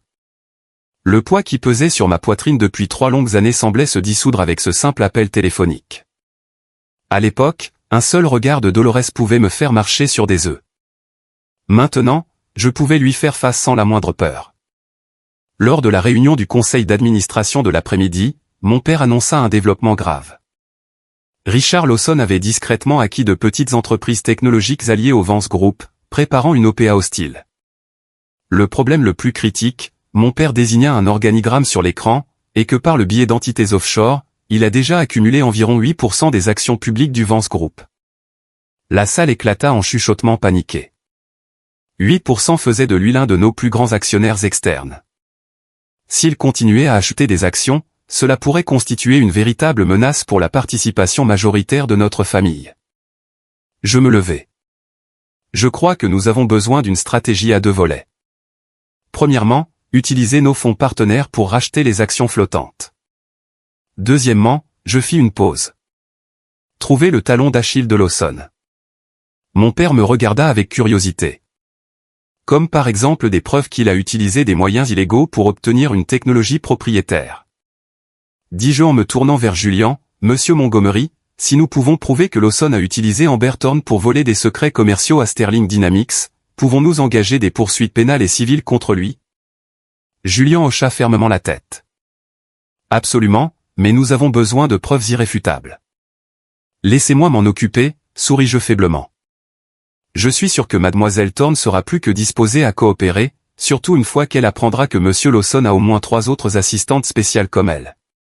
Après la réunion, Julian m'arrêta dans le couloir. « Clara, tu as beaucoup changé. » Il me regarda droit dans les yeux. « Tu es plus calme et beaucoup plus dangereuse. » Je ne savais pas trop quoi répondre. Oui, j'avais changé. La jeune fille naïve qui était prête à tout abandonner par amour était morte. La femme qui se tenait là aujourd'hui savait que dans les affaires et dans la vie, faire preuve de pitié envers un ennemi était un acte de cruauté envers soi-même. « N'est-ce pas juste la façon de survivre ?» répondis-je finalement. Julian tendit la main et toucha doucement mon épaule. « Fais juste attention à ne pas te laisser consumer entièrement par la vengeance. Certaines choses en toi, comme ta gentillesse, méritent d'être conservées. » Son contact était chaleureux et respectueux, ses yeux portant la même douce préoccupation dont je me souvenais de nos années universitaires. Pendant une seconde fugace, j'eus l'impression d'être de retour à la bibliothèque de l'université, observant le bel étudiant de dernière année qui laissait discrètement une tasse de café chaud sur mon bureau pendant que j'étudiais tard dans la nuit. « Merci » dis-je doucement. « Mais pour l'instant, je dois d'abord m'occuper de Richard Lawson. » Quand je sortis de la Vance Tower, la pluie avait enfin cessé. La lumière du soleil perçait à travers les nuages, se reflétant sur le pavé humide. Je levai les yeux vers le ciel, pensant soudain au regard tordu et brisé sur le visage de Marcus quand il avait été emmené. Cette guerre était loin d'être terminée, mais je n'étais plus la femme sans défense que j'étais. Dans la salle de conférence aux parois de verre du service juridique du Vance Group, l'équipe de Julian et moi examinions les derniers dossiers d'acquisition. « Clara, regarde cette clause. » Julian poussa un document vers moi, tapotant un paragraphe spécifique avec son doigt. Lawson Capital a intégré un déclencheur caché. Si l'action du Vance Group fluctue de plus de 15% dans les 3 mois suivant la signature, il se réserve le droit de renégocier la valorisation. Je me penchai pour inspecter les petits caractères, mes cheveux glissant sur mon épaule. La main de Julian se leva légèrement, comme s'il voulait les écarter pour moi avant de la retirer discrètement. Œil de lynx, Monsieur Montgomery. Je souris, marquant la page avec un stylo. Il semble que Richard Lawson soit déterminé à saboter notre expansion en Asie du Sud-Est. Vice-présidente Vance, ma secrétaire frappa à la porte vitrée. Il y a une femme nommée Madame Sterling à la réception, qui insiste pour vous voir. Elle prétend être la mère de Marcus Sterling. L'air dans la pièce devint instantanément glacial. Julian fronça les sourcils. Dois-je appeler la sécurité ? Je secouai la tête. Dites-lui d'attendre 10 minutes. Je descends. Pendant les 30 secondes de descente en ascenseur, j'ajustai mon col dans le mur en miroir. Pendant mes 3 années de mariage, le visage pointu et critique de Dolores avait été mon pire cauchemar. À chaque dîner de famille, elle trouvait des moyens de m'humilier. Clara, ce rôti de bœuf est bien trop salé. Ta famille ne t'a-t-elle pas appris à cuisiner ? Ou Marcus était si brillant enfant ? Si nous n'avions pas été pauvres, il aurait étudié à Harvard au lieu d'épouser une fille ordinaire comme toi. Les portes de l'ascenseur s'ouvrirent avec un doux carillon. Dans la zone d'attente du hall, Dolores portait une tenue de créateur démodé, ses doigts agrippant nerveusement un sac à main Hermès contrefait. Au moment où elle me vit approcher, elle bondit de son siège. « Clara Vance, tu as ruiné mon fils. » Sa voix retentit, aiguë et forte, faisant se retourner les réceptionnistes avec surprise. Je lui fis signe de se déplacer vers un salon privé dans le coin. « Madame Sterling, si vous avez quelque chose à dire, veuillez vous asseoir. Ne me sers pas cette fausse politesse. » Elle resta debout, sortant un morceau de papier froissé de son sac et le claquant sur la table en verre. « Marcus a une forte fièvre au centre de détention. Les gardes ne lui donnent pas de médicaments appropriés. S'il lui arrive quoi que ce soit, je jure que je te le ferai payer. » Je jetai un coup d'œil au papier. C'était une copie faxée d'un journal médical de l'établissement indiquant que Marcus avait une fièvre de 39,2 degrés Celsius mais refusait tout traitement médical. L'établissement a une infirmerie, dis-je calmement. S'il refuse le traitement, c'est son choix personnel. Dolores se jeta soudain en avant et me saisit le poignet, ses ongles acérés s'enfonçant directement dans ma peau. Va le faire libérer sous caution tout de suite. Ta riche famille a le pouvoir. La douleur soudaine me fit halter. Avant que je puisse réagir, Julian apparut derrière moi, sa main se refermant fermement sur le poignet de Dolores. « Madame, lâchez-la immédiatement ou je vous ferai arrêter pour agression physique. » Dolores fut forcée de lâcher prise, mais elle changea instantanément de tactique, éclatant en lamentations dramatiques. Il n'y a pas de justice. Les riches brutalisent une vieille femme et son fils sans défense. Sa scène attira les regards curieux des employés dans le hall. Je me frottais le poignet rougi, regardant son spectacle théâtral avec un détachement total. Il y a 3 ans, j'étais intimidé par ces culpabilisations dramatiques et je cédais encore et encore. Maintenant, je trouvais cela absolument pathétique. Madame Sterling, je gardais ma voix basse et froide. Votre fils a été arrêté parce qu'il a agressé physiquement quelqu'un et détruit une propriété privée. Les preuves sont irréfutables. Au lieu de faire une scène ici, vous feriez mieux de commencer à rassembler des fonds pour payer ses frais de justice. Ses lamentations cessèrent instantanément, ses yeux brillants de méchanceté. Clara Vance, ne sois pas arrogante. Marcus m'a tout dit. Il a découvert les affaires louches que ta famille a faites. Attends juste qu'il sorte. Quand il sortira, il est le bienvenu pour déposer une plainte. Julian se plaça fermement devant moi. Maintenant, veuillez quitter les lieux où nous porterons plainte pour harcèlement. Des gardes de sécurité s'approchèrent rapidement. Dolores nous regarda avec une haine pure, attrapa son sac et partit en trombe, renversant une plante en pot près de la sortie sur son chemin. « Ça va ?» Julian prit mon poignet pour l'inspecter, le front plissé de colère. La peau est écorchée. Il faut désinfecter ça. Je secouai la tête. Comparé à ce qu'elle m'a fait dans le passé, ce n'est rien. Au cours de ces 3 années, les bleus que Dolores laissait sur mes bras, la soupe chaude qu'elle renversait accidentellement sur mes pieds, le foulard en soie hérité de ma mère qu'elle déchira en lambeaux devant moi, ces cicatrices étaient bien plus profondes qu'une égratignure au poignet. Le pouce de Julian effleura doucement la marque rouge, son expression remplie d'une émotion complexe. Parfois je me demande, comment as-tu réussi à endurer ces 3 années? C'est du passé. Je retirai doucement ma main avec un léger sourire. Allez, notre réunion n'est pas terminée. Alors que l'ascenseur remontait, Julian parla soudain. En fait, la situation de Marcus est pire que sa mère ne le prétend. J'ai parlé avec un contact au département ce matin.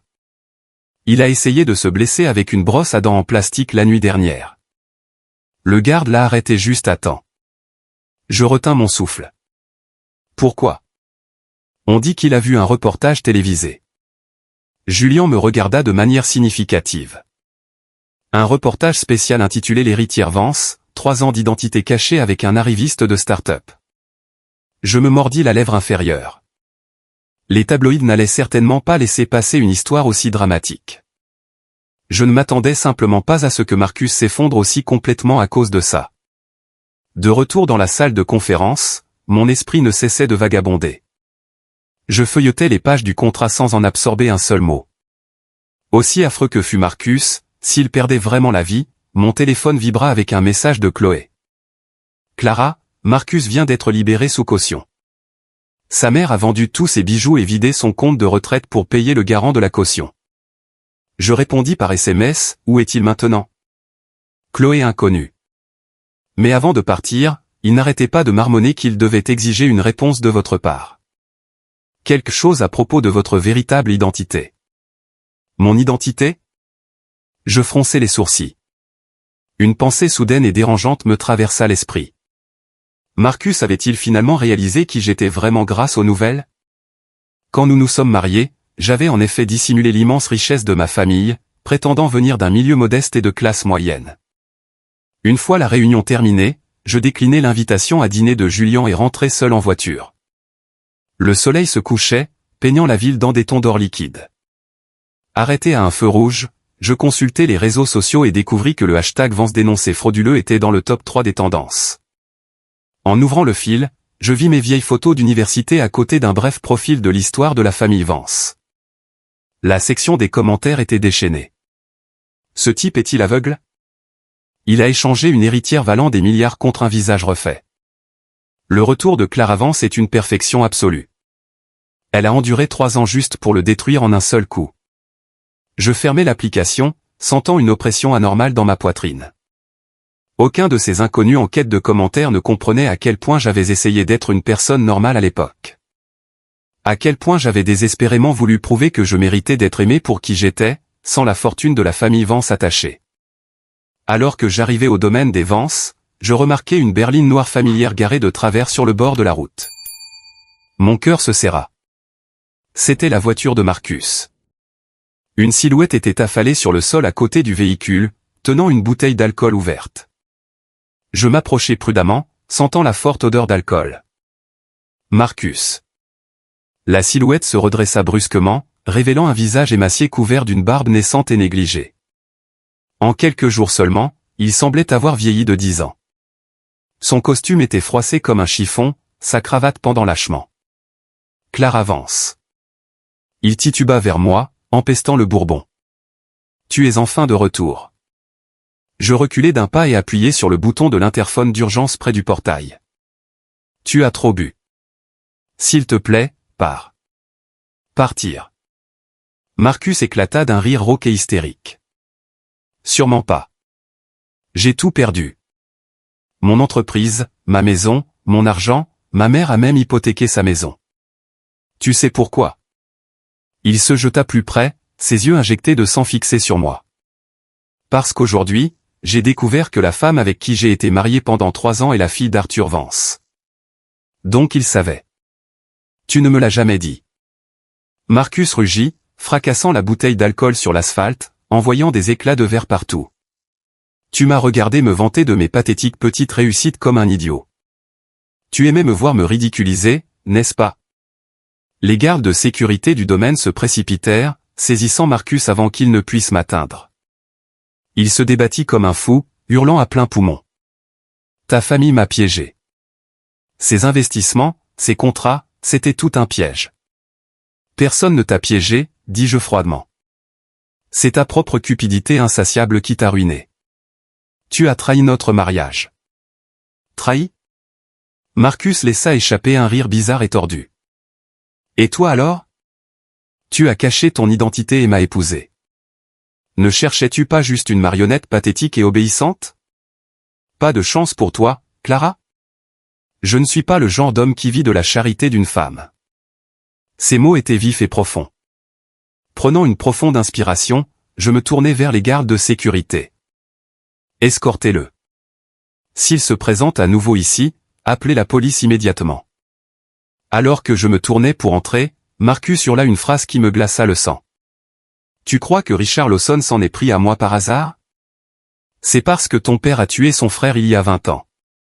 Maintenant, il est revenu pour se venger et je n'étais que l'apéritif. Je me retournai brusquement. Qu'est-ce que tu as dit? Mais les gardes l'avaient déjà traîné dans un véhicule de sécurité et étaient partis.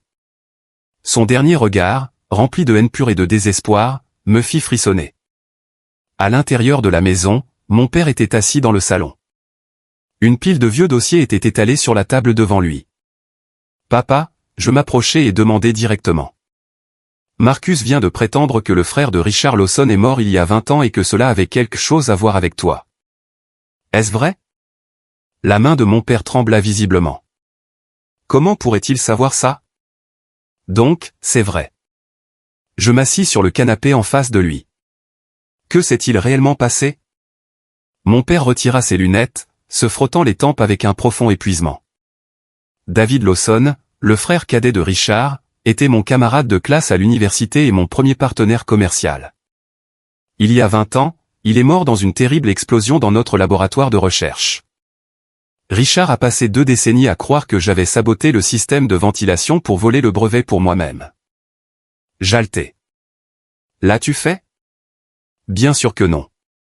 Mon père leva la tête, ses yeux montrant une vieille douleur.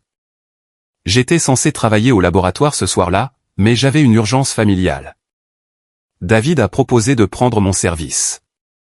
S'il était encore en vie aujourd'hui, le Vance Group nous appartiendrait à tous les deux. Je laissai échapper un soupir de soulagement, bien qu'un profond sentiment de malaise subsistât. Donc, Richard Lawson a planifié sa vengeance toutes ces années. Mon père sourit amèrement. J'aurais dû le voir venir. Il a d'abord ciblé Marcus parce qu'il savait que Marcus était mon gendre. Il voulait me donner un avertissement.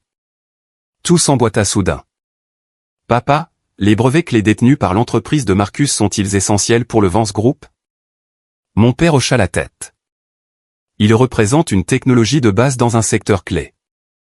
J'avais initialement l'intention de l'aider à développer cette technologie en utilisant les ressources du Vance Group une fois que votre mariage serait stabilisé. Je n'avais jamais prévu qu'il te trahirait. Ni que Lawson frapperait si vite. Les rouages du destin avaient tourné sans pitié, entraînant tout le monde dans ce désordre.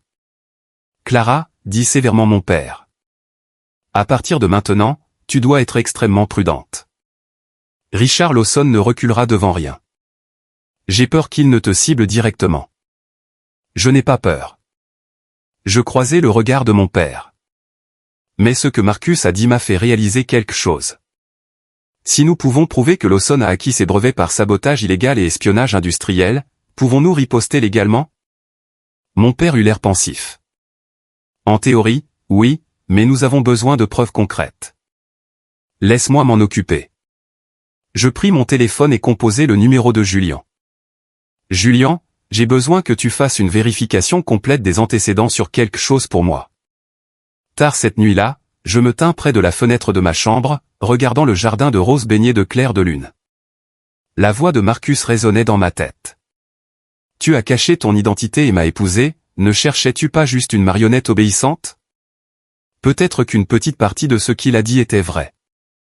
À l'époque, cacher mes origines ne visait pas seulement à être aimé pour qui j'étais inconsciemment.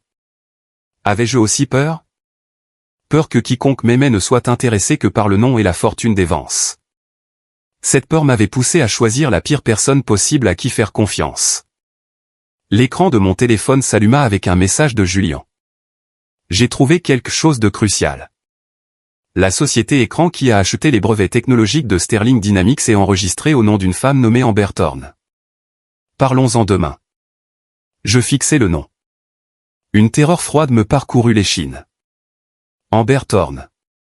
Était-elle vraiment juste une maîtresse accidentelle qui était entrée dans mon mariage ou était-elle un pion calculé, placé par Richard Lawson depuis le tout début?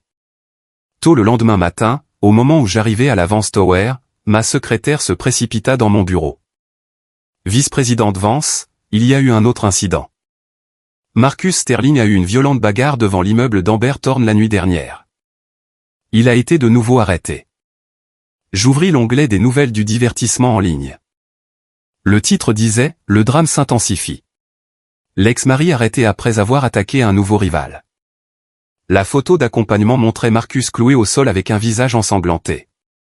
Tandis qu'en arrière-plan, un homme en costume froissé protégeait Amber alors qu'il s'éloignait précipitamment. L'article décrivait avec des détails vifs comment un Marcus ivre s'était présenté à l'appartement de luxe de son ex-maîtresse, la surprenant tard dans la nuit avec un cadre supérieur de Lawson Capital. La section des commentaires était impitoyable. Le parasite est devenu complètement fou. Que quelqu'un mette ce type dans un asile. Je fermai l'ordinateur portable. Un tourbillon d'émotions déferlait en moi. Le Marcus Sterling autrefois fier était officiellement devenu une blague nationale. C'était censé être la vengeance que je voulais. Alors, pourquoi ressentais-je un vide oppressant dans ma poitrine? Clara. La voix de Julian venait de l'embrasure de la porte. As-tu un moment? Je fis signe à ma secrétaire de partir. Julian ferma la porte, son visage solennel. J'ai creusé les antécédents d'Amber Thorne. Elle n'a pas rencontré Marcus par hasard. Il y a 2 ans, Richard Lawson a spécifiquement arrangé pour qu'elle le cible. Quoi? Je me levai, choqué. Tu me dis qu'elle était une espionne d'entreprise depuis le premier jour? Julian me tendit un dossier confidentiel. Son vrai nom est Maya Vance, sans lien de parenté avec votre famille. Elle était réceptionniste dans une filiale de Lawson. Lawson a financé sa chirurgie plastique, l'a formée et l'a manœuvrée dans le cercle social de Marcus. Le dossier contenait des photos d'Amber avant ses opérations esthétiques, une fille au visage ordinaire et au nez large, complètement différente de la femme glamour qu'elle était aujourd'hui. En feuilletant les pages, je vis des relevés bancaires montrant des virements mensuels sur son compte depuis des entités liées à Lawson. Donc, Marcus n'était qu'un pion, murmurai-je. Et un pion jetable de surcroît, ajouta Julian. Lawson l'a utilisé pour extraire les données technologiques, puis a orchestré les irrégularités financières pour mettre Sterling Dynamics en faillite afin de pouvoir acheter les brevets lors d'une vente aux enchères de liquidation. Je me souvins de quelque chose. Attends, si Amber travaillait pour Lawson depuis le début, alors tous les détails scandaleux sur Marcus qui ont fuité dans la presse ont probablement été autorisés par Lawson aussi. Julien hocha la tête pour détruire complètement la crédibilité de Marcus afin qu'il ne puisse jamais se reconstruire ou être pris au sérieux à nouveau. Je me dirigeai vers la fenêtre, la lumière crue du matin me piquant les yeux. Quelle tragique ironie. Marcus pensait avoir trouvé une amélioration, une jeune femme glamour qu'il adorait, alors qu'en réalité, tout chez elle, de son visage à sa dévotion, était faux. Il m'avait trahi, pour être ensuite complètement détruit par la personne avec qui il avait triché. « Clara » demanda doucement Julien, « ça va ?» « J'ai besoin de voir Marcus. » Je me retournai aujourd'hui. Julien fronça les sourcils. « Je ne le conseillerais pas. Il est extrêmement instable et nourrit un ressentiment intense envers toi. » « C'est précisément pourquoi j'ai besoin de le voir, » insistai-je fermement. « Si Lawson nous a utilisés tous les deux, Marcus pourrait détenir des informations clés sans même s'en rendre compte. » Julien resta silencieux un moment. « D'accord, mais je viens avec toi. » À 15 heures, nous rencontrâmes Marcus dans la salle des visiteurs du centre de détention. Ses yeux étaient injectés de sang. Un bandage était enroulé fermement autour de son poignet droit. Quand il me vit m'asseoir en face de lui, un mélange complexe d'amertume et de honte traversa son visage. « Tu es venu te réjouir ?» Sa voix était rauque. Je secouai la tête. « Je suis venu te dire la vérité sur Amber Thorne. » Au cours des 30 minutes suivantes, j'exposai chaque preuve que Julien avait découverte. L'expression de Marcus passa de l'incrédulité au choc, pour finalement se fixer dans une immobilité creuse et terrifiante. Alors, chaque mot qu'elle m'a dit au cours des 2 dernières années, chaque geste n'était qu'une performance. Il fixa ses mains tremblantes. Même quand elle m'a dit qu'elle m'aimait, Julien se racla discrètement la gorge et sortit de la pièce. « Je vais vous laisser un moment. » Resté seul dans la pièce, Marcus enfouit soudain son visage dans ses mains, ses épaules secouées violemment. Je pensais qu'il pleurait, mais j'entendis alors un rire bizarre et étouffé s'échapper de sa gorge. Karma. C'est du pur karma. Il leva la tête, ses yeux plus clairs que je ne les avais jamais vus. Clara, j'ai eu exactement ce que je méritais. Je ne savais pas comment répondre. L'homme brisé assis en face de moi était la personne avec qui j'avais un jour juré de passer ma vie, l'homme qui avait infligé de profondes cicatrices à mon cœur. Maintenant, en le voyant écrasé par une conspiration d'entreprise encore plus grande, je ne ressentais aucune joie, seulement un profond sentiment de pitié. Marcus, je parlais enfin.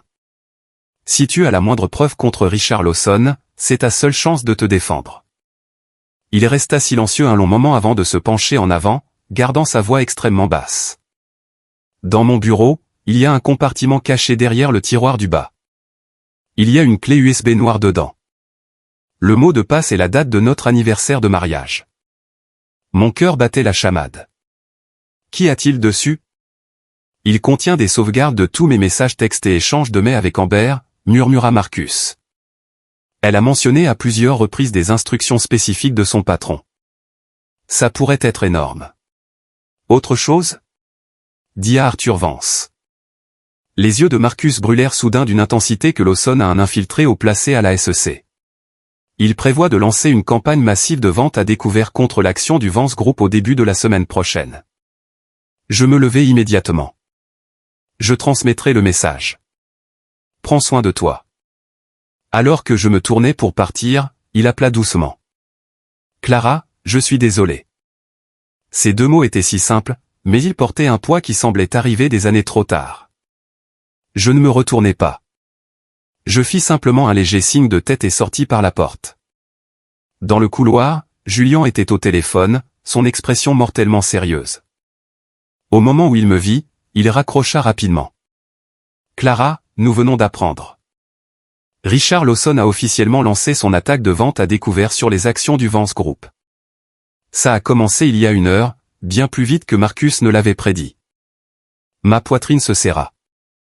Combien de temps avons-nous avant que des dommages majeurs ne soient causés? 48 heures au maximum. Julien prit mes mains dans les siennes. Nous devons agir immédiatement.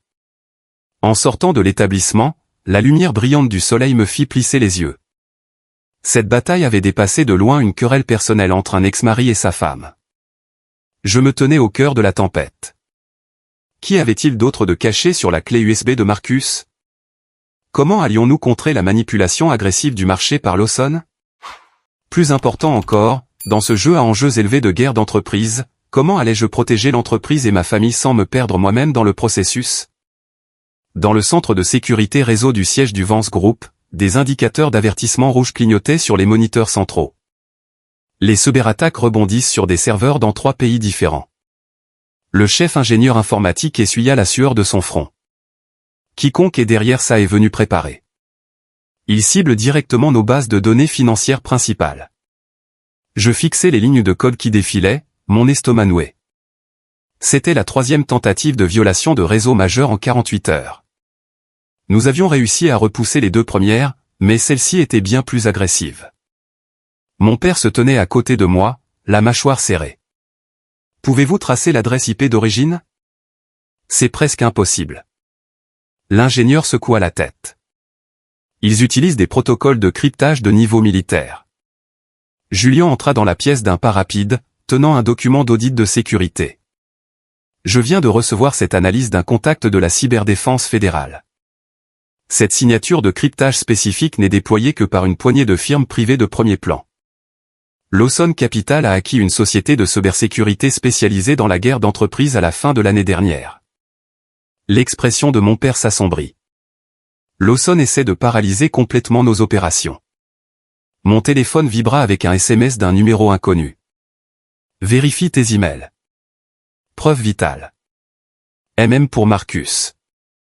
J'ouvris ma boîte de réception sur ma tablette sécurisée et trouvai un email envoyé depuis une adresse cryptée temporaire. En pièce jointe se trouvait un fichier vidéo et plusieurs captures d'écran de journaux. La miniature de la vidéo montrait Richard Lawson et Amber Thorne à l'intérieur d'un bureau privé. « Papa Julien, regarde ça. » Je tournai l'écran de la tablette vers eux. Dans la vidéo, Lawson hurlait sur Amber. « Je t'ai dit de te rapprocher de Sterling et de sécuriser ses brevets techniques, pas de conduire son entreprise à une procédure de faillite immédiate. Maintenant, le tribunal a gelé ses actifs et tout notre calendrier d'acquisition est déraillé. » Amber sanglotait, son maquillage ruiné. « Patron, vous m'avez dit de faire tout ce qu'il fallait pour le briser. » « Tais-toi. » Lawson la gifla. « Quitte la ville ce soir ou ne me reproche pas de te faire disparaître. » Les captures d'écran des journaux contenaient des historiques de discussions entre Amber et un contact intitulé « Patron », faisant explicitement référence à un infiltré au sein du Vance Group qui divulguait des secrets commerciaux internes pour faciliter la vente massive d'actions. Les yeux de Julien s'illuminèrent. C'est la preuve définitive de l'espionnage industriel, de la manipulation de marché et de la coercition personnelle. Cela prouve la culpabilité de Lawson, observa sombrement mon père, mais ça n'identifie toujours pas la taupe au sein du Vance Group. Je fixai l'horodatage sur les journaux de discussion. Le message a été envoyé hier après-midi, juste avant le début de la cyberattaque. Clara Julien se tourna vers moi. Tu as mentionné que Marcus avait une clé USB physique cachée dans son bureau. Je hochai la tête. Mais le bureau de Sterling Dynamics a été scellé par le tribunal de la faillite. Je peux m'occuper de l'autorisation légale. Julien prit son téléphone. Donnez-moi 2 heures. 2 heures plus tard, nous nous retrouvâmes au cabinet d'avocat de Julien en ville. La clé USB noire était posée sur la table de la salle de conférence. Julien la brancha sur un ordinateur portable isolé et tapa le mot de passe la date de mon mariage avec Marcus. Une date que j'avais autrefois pensé signifier tout pour moi. Maintenant réduite à une chaîne de chiffres pour une clé de cryptage. Le répertoire de fichiers s'ouvrit instantanément. À l'intérieur se trouvaient non seulement les journaux de texte que Marcus avait mentionnés, mais aussi des dizaines de registres financiers cryptés et un dossier intitulé « Fichier de sauvegarde ». Julien cliqua sur les fichiers, s'arrêtant brusquement sur un scan de contrat spécifique. « Mon Dieu, regarde ça !» Lawson Capital a utilisé des sociétés écrans offshore pour blanchir plus de 50 millions de dollars via des comptes étrangers. Et encore plus critique, il ouvrit le dossier de sauvegarde. À l'insu d'Amber, Marcus avait installé une application de suivi en arrière-plan sur son téléphone des mois auparavant, capturant toutes ses communications entrantes et sortantes. L'un des appels enregistrés était entre Amber et un cadre de haut rang du Vance Group, discutant des prévisions financières internes et de la date de lancement de notre projet d'expansion en Asie du Sud-Est. Marcus était-il au courant de cet appel spécifique? Demandai-je doucement. Julien vérifia la date de création du fichier. Il a créé ce fichier de sauvegarde il y a seulement 3 jours. Il est probablement tombé dessus en rassemblant des fichiers pour sa défense en matière de faillite. Une image vive de Marcus au centre de détention me revint en mémoire. Ses yeux injectés de sang, sa voix creuse. Il avait découvert que sa maîtresse était une espionne, son entreprise un piège, et qu'il était utilisé comme une arme pour détruire ma famille. Clara, dit gravement mon père, nous avons assez pour exposer la manipulation de marché de Lawson, mais nous devons prendre la taupe interne en flagrant délit avant qu'elle n'exécute l'ordre de transaction finale. Laissez-moi m'occuper de la taupe, dis-je, prenant ma décision. Julien, peux-tu m'organiser une rencontre privée avec Amber Thorne? Julien fronça les sourcils. C'est trop risqué. Lawson l'a lâchée, et on ne sait pas à quel point elle pourrait être désespérée. Elle est terrifiée, répondis-je. C'est ce qui la rendra prête à parler. Ce soir-là, dans un lieu sécurisé géré par l'équipe de Julien, je rencontrai Amber Thorne. La femme polie et glamour du gala avait disparu. Elle était assise sur une chaise avec des cernes sous les yeux, une légère ecchymose encore visible sur sa joue gauche. C'est Richard Lawson qui a fait ça? Je désignai son visage. Les yeux d'Amber brillèrent d'une haine intense. Que voulez-vous?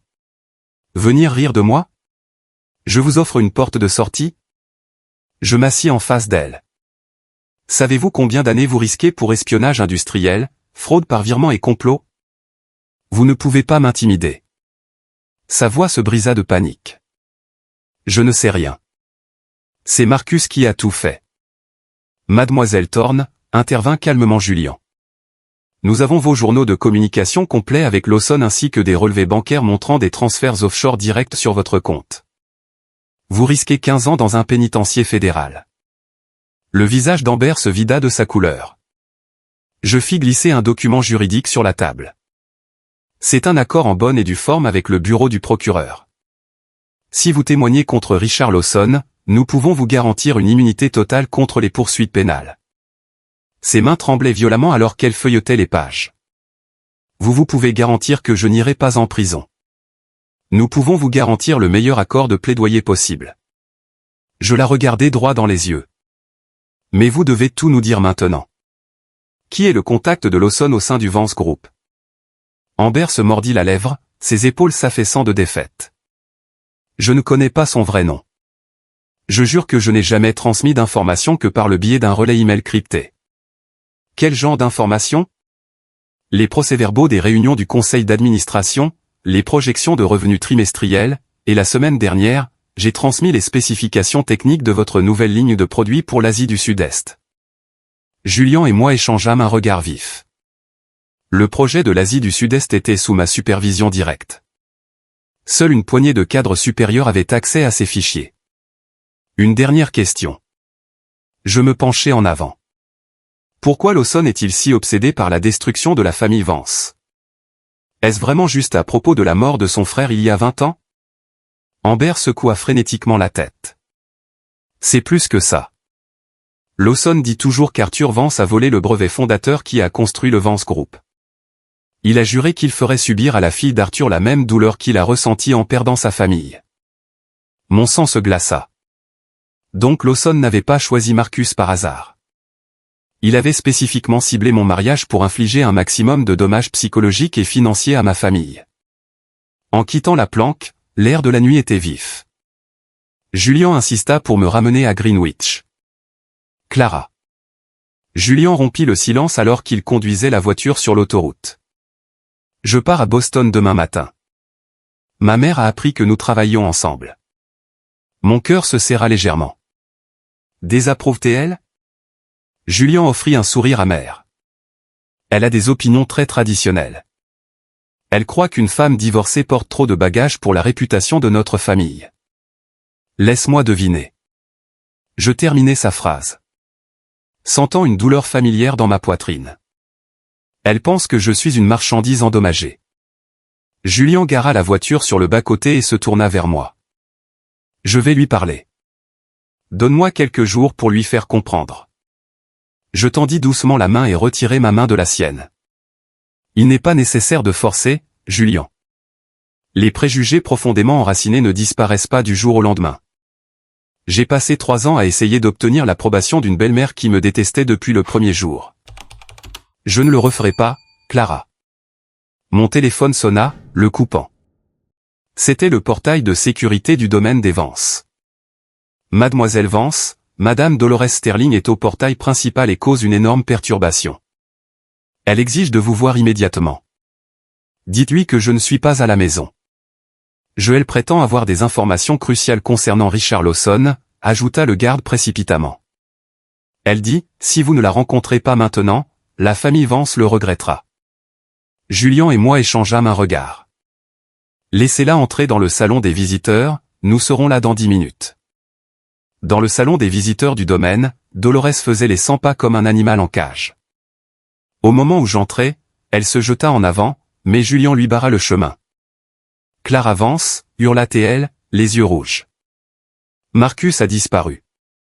Le centre de détention a dit qu'il avait été libéré sous caution, mais il n'est jamais rentré à la maison. C'est Richard Lawson. Il a pris mon fils. Je lui fis signe de se calmer. Commencez par le début. Que s'est-il passé? Dolores expliqua qu'elle avait reçu un appel du centre indiquant qu'un représentant du Vance Group avait payé la caution de Marcus. Mais quand elle avait appelé notre bureau, personne n'en avait la moindre trace. Puis j'ai reçu un appel d'un numéro inconnu. La voix de Dolores tremblait de terreur. L'interlocuteur m'a dit que si je voulais revoir Marcus vivant, je devais demander à votre père s'il se souvient de l'explosion du laboratoire de 1998. Mon estomac se noua. Mon père n'avait jamais mentionné d'explosion en 1998. Madame Sterling, demanda vivement Julian. Pouvons-nous tracer cet appel? C'était un numéro jetable. Dolores me saisit soudain la main, des larmes coulant sur son visage. Clara, je sais que je t'ai traité terriblement, mais Marcus est l'homme que tu as autrefois aimé. S'il te plaît, aide-moi à sauver mon fils. En la regardant pleurer, débrailler, la belle-mère arrogante et cruelle avait entièrement disparu, remplacée par un parent terrifié. Je ferai ce que je peux. Je retirai doucement ma main. Rentrez chez vous et attendez. Si vous entendez quoi que ce soit, appelez-nous immédiatement. Après le départ de Dolores, Julian contacta ses relations dans les forces de l'ordre pour retrouver le véhicule qui avait récupéré Marcus. Je me rendis directement au bureau de mon père pour l'interroger sur l'incident de 1998. Mon père resta assis derrière son bureau en silence pendant un long moment avant de sortir un vieil album photo relié en cuir d'un tiroir verrouillé. Il l'ouvrit sur une photographie fanée de 2 jeunes hommes debout devant un centre de recherche moderne. L'un était mon père. L'autre avait une ressemblance frappante avec Richard Lawson. C'était David Lawson. La voix de mon père était empreinte d'un chagrin ancien. Nous étions colocataires à l'université et cofondateurs de notre première entreprise technologique. Nous avons développé ensemble un design de micro-semi-conducteurs révolutionnaire. Une semaine avant de déposer le brevet, une explosion chimique a détruit l'installation. Il tourna la page sur une photo de débris calcinés. J'étais censé travailler de nuit ce soir-là, mais ma mère était hospitalisée, alors David m'a remplacé. Le système de ventilation a mal fonctionné, provoquant une accumulation de gaz. Il n'en est pas sorti. Mon père regarda ses mains, sa voix tremblante. Richard a toujours cru que j'avais trafiqué le système de ventilation pour tuer son frère et voler le brevet. En réalité, c'était une défaillance tragique de l'équipement, mais David était parti, et rien de ce que je pouvais dire ne pourrait jamais convaincre Richard du contraire. Je posai ma main sur les doigts tremblants de mon père. Donc, la base technique fondamentale du Vance Group a été construite sur ce brevet. Oui, mais il a été légalement transféré à notre entité commune avant sa mort. Mon père, j'ai passé 20 ans à essayer de me racheter anonymement, mais la haine de Richard n'a fait que grandir. Julian fit irruption dans la pièce, tenant une tablette. Nous avons localisé le véhicule qui a récupéré Marcus. Il appartient à une entreprise de logistique détenue par Lawson Capital. Ils l'ont emmené dans une installation industrielle abandonnée près des quais à Brooklyn. Mon père se leva instantanément. J'appelle le chef de la police tout de suite. Attends, je l'arrêtai. Lawson a utilisé Marcus pour nous attirer. C'est un piège, mais si nous ne répondons pas, il pourrait vraiment tuer Marcus. Que suggères-tu? Demanda Julian, les yeux remplis d'inquiétude. Je vais rencontrer Lawson, dis-je fermement. Je lui dirai que je suis prête à échanger les actifs du projet de l'Asie du Sud-Est du Vance Group contre la sécurité de Marcus. Clara, es-tu folle? Cria Julian, perdant son calme habituel. Lawson est complètement déséquilibré. Il veut détruire mon père à travers moi. Je regardai directement Julian. Il ne me tuera pas tout de suite parce qu'il veut que mon père souffre d'abord. Cela nous donne une fenêtre d'opportunité. Mon père me regarda avec une profonde inquiétude, mais voyant la résolution inébranlable dans mes yeux, il hocha finalement lentement la tête. Nous prenons l'équipe de Julian et un soutien policier complet. Tu n'y vas pas seul. Tard cette nuit-là, je me tins sur le balcon de ma chambre, regardant les nuages d'orage s'accumuler au-dessus du détroit. Le tonnerre grondait au loin. Mon téléphone vibra avec un SMS de Julian. J'ai convaincu ma mère. Elle veut te voir quand tout ça sera terminé. Quoi qu'il arrive demain, je suis à tes côtés. Je répondis par un simple « merci », mais mon esprit était concentré sur la confrontation à venir. Demain, j'affronterai l'homme qui avait orchestré la destruction de mon mariage et menacé ma famille. Et j'étais prête. La pluie tombait à verse sur le quartier industriel de Brooklyn, transformant le pavé en verre noir et glissant. Je resserrai mon manteau autour de moi et vérifiai ma montre. Exactement 10 heures. N'oublie pas, la voix de Julian parvint à travers ma minuscule oreillette cachée. L'équipe du SWAT est positionnée sur le périmètre.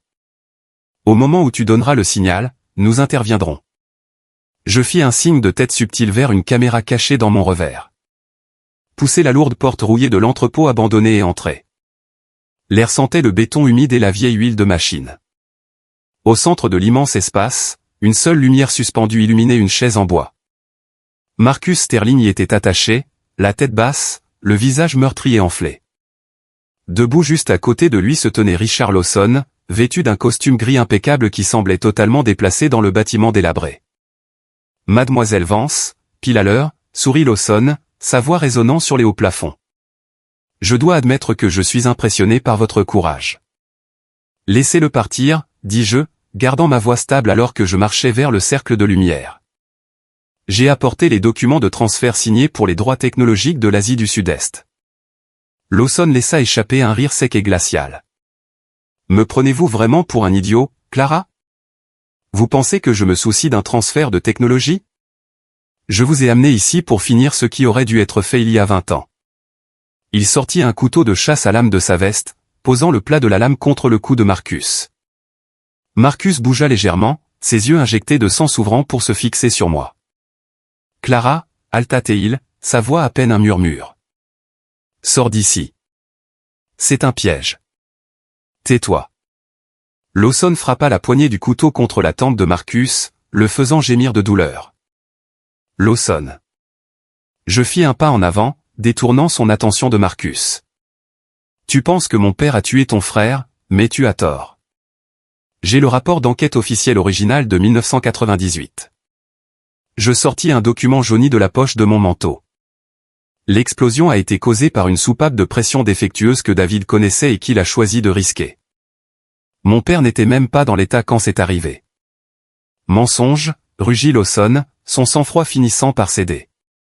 Arthur Vance l'a assassiné. Il a volé notre avenir. Et maintenant, je vais voler l'avenir de sa fille. Il leva le couteau, s'éloignant de Marcus et se jetant directement sur moi. Maintenant, criai-je dans mon micro. Les grandes fenêtres en verre près du plafond volèrent en éclats alors que des agents du SWAT descendaient en rappel sur des cordes, des grenades assourdissantes explosant avec des détonations assourdissantes et une lumière aveuglante. Lawson fut momentanément désorienté par le bruit, mais il brandit sauvagement le couteau vers moi. J'esquivai sur le côté, glissant sur le sol humide et tombant lourdement contre une caisse en métal. Lawson se jeta à nouveau, les yeux remplis d'une rage psychotique. De nulle part, une silhouette plaqua Lawson par le côté, le projetant sur le béton. C'était Marcus. Il avait réussi à se libérer les poignets des cordes lâches et jeta tout son poids sur Lawson. « Lâche-moi, espèce de parasite inutile » hurla Lawson, poignardant sauvagement. La lame s'enfonça dans l'épaule de Marcus. Marcus haleta de douleur, mais refusa de lâcher prise, clouant le bras de Lawson au sol avec sa force restante. « Clara, cours !» cria Marcus, du sang coulant de ses lèvres. Des policiers envahirent le centre de la pièce, plaquant Lawson au sol et le désarmant en quelques secondes. Des menottes cliquetèrent bruyamment alors que Lawson était immobilisé, hurlant encore des jurons à plein poumon. Julian se précipita à mes côtés, me relevant. « Clara, es-tu blessée ? » « Je vais bien. »« Va voir Marcus. » Je me précipitai vers l'endroit où Marcus gisait sur le sol, une mare de sang s'étendant sous son épaule. Un secouriste se précipita, appliquant une forte pression sur la blessure. Le visage de Marcus était d'une pâleur mortelle, sa respiration superficielle et saccadée. « Pourquoi as-tu fait ça ?» Ma voix tremblait alors que je le regardais. Marcus offrit un faible sourire sanglant. « Pour une fois dans ma vie, je voulais faire quelque chose qui ne soit pas égoïste. »« Ne parle pas, le pressé-je. Les secours sont là. »« Clara, je suis désolé pour tout, » murmura-t-il, ses yeux se fermant lentement alors que les secouristes le soulevaient sur une civière et le roulaient vers une ambulance qui attendait. 2 semaines plus tard, les retombées de l'arrestation de Richard Lawson secouèrent tout le quartier financier. Les preuves récupérées sur la clé USB de Marcus, combinées au témoignage d'Amber Thorne, conduisirent à une vaste enquête fédérale. Lawson fut inculpé d'espionnage industriel, d'enlèvement, de manipulation de marché et de tentative de meurtre. Son entreprise, Lawson Capital, fit face à une liquidation immédiate. De plus, la taupe au sein du Vance Group, un vice-président senior qui était secrètement lourdement endetté auprès du réseau offshore de Lawson, fut arrêté et renvoyé de l'entreprise. Avec le complot de vente à découvert de Lawson démantelé, l'action du Vance Group rebondit à un niveau record. Notre expansion sur le marché de l'Asie du Sud-Est fut lancée sans heurts, assurant notre position de leader de l'industrie. Je me tenais dans mon bureau de direction à la Vance Tower, regardant le soleil de l'après-midi illuminer la ville. Chloé frappa doucement à la porte. « Clara, Monsieur Sterling est dehors. Il dit qu'il veut dire au revoir avant de partir. Faites-le entrer. » Marcus entra, vêtu d'un simple pull bleu marine et d'un jean. Son bras droit était soutenu par une écharpe médicale élégante, et son visage portait encore de légères cicatrices, mais ses yeux étaient calmes et clairs. Il avait l'air complètement différent du fondateur de start-up arrogant qu'il était et tout aussi éloigné de l'homme brisé que j'avais vu au centre de détention. « Comment guérit ton épaule ?» demandai-je en lui offrant un siège. « Le médecin dit que je retrouverai une mobilité complète dans quelques mois », sourit-il faiblement en s'asseyant. « Je suis venu te dire que je déménage à Austin demain. Un ami m'a offert un poste de codeur débutant dans une entreprise de logiciels là-bas. Austin est une excellente ville technologique. » Je hochai la tête. C'est un bon endroit pour un nouveau départ. Marcus sortit une épaisse enveloppe de sa veste et la posa sur mon bureau. C'est le solde restant de l'argent que ma mère a pris à Sterling Dynamics, ainsi qu'un acte officiel transférant le condo de Tribeca à Vance Real Estate après que le tribunal l'a dégelé. C'est tout ce qu'il me reste. Je regardai l'enveloppe mais ne la pris pas. Tu ne me dois plus rien, Marcus. Ton témoignage et ce que tu as fait à l'entrepôt ont effacé la dette. Non, Clara. Il me regarda droit dans les yeux. Je te dois des excuses que je ne pourrai jamais entièrement rembourser. J'ai gâché 3 ans de ta vie à cause de mon insécurité et de mon ambition.